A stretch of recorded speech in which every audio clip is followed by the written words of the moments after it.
the authoritarian playbook has no chapter on failure. And every leader who gets into trouble or declines due to his own bad judgment is surprised at his fate and blames everyone but himself. And so Putin is no example. And we have going on now a case of autocratic backfire, right? Where Putin was ripe for this kind of decision based on hubris and lack of objective input. And he'd been in power. He's been in power longer than Mussolini at this, as long as Mussolini at this point. And he has this inner sanctum of sycophants, of people who only tell him what he wants to hear. And he was at a point, I think, that he saw that he was at his peak. And this is when strongmen act rashly. And they do something that political scientists call gambling for resurrection.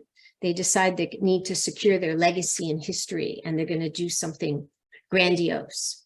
And so Putin, he invaded Ukraine without gaming out the sanctions with his economic advisors.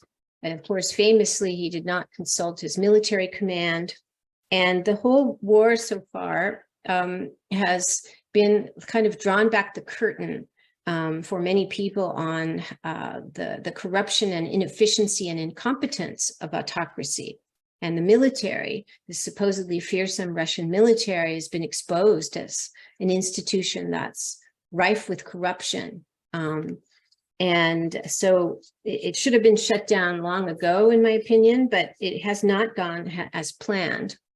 If you understand the patterns of autocrats, you can kind of see these things coming. And so I was able, right after the war started, days after the invasion, forecast that this was not going to go very well for Putin because of the spirit in which it was launched.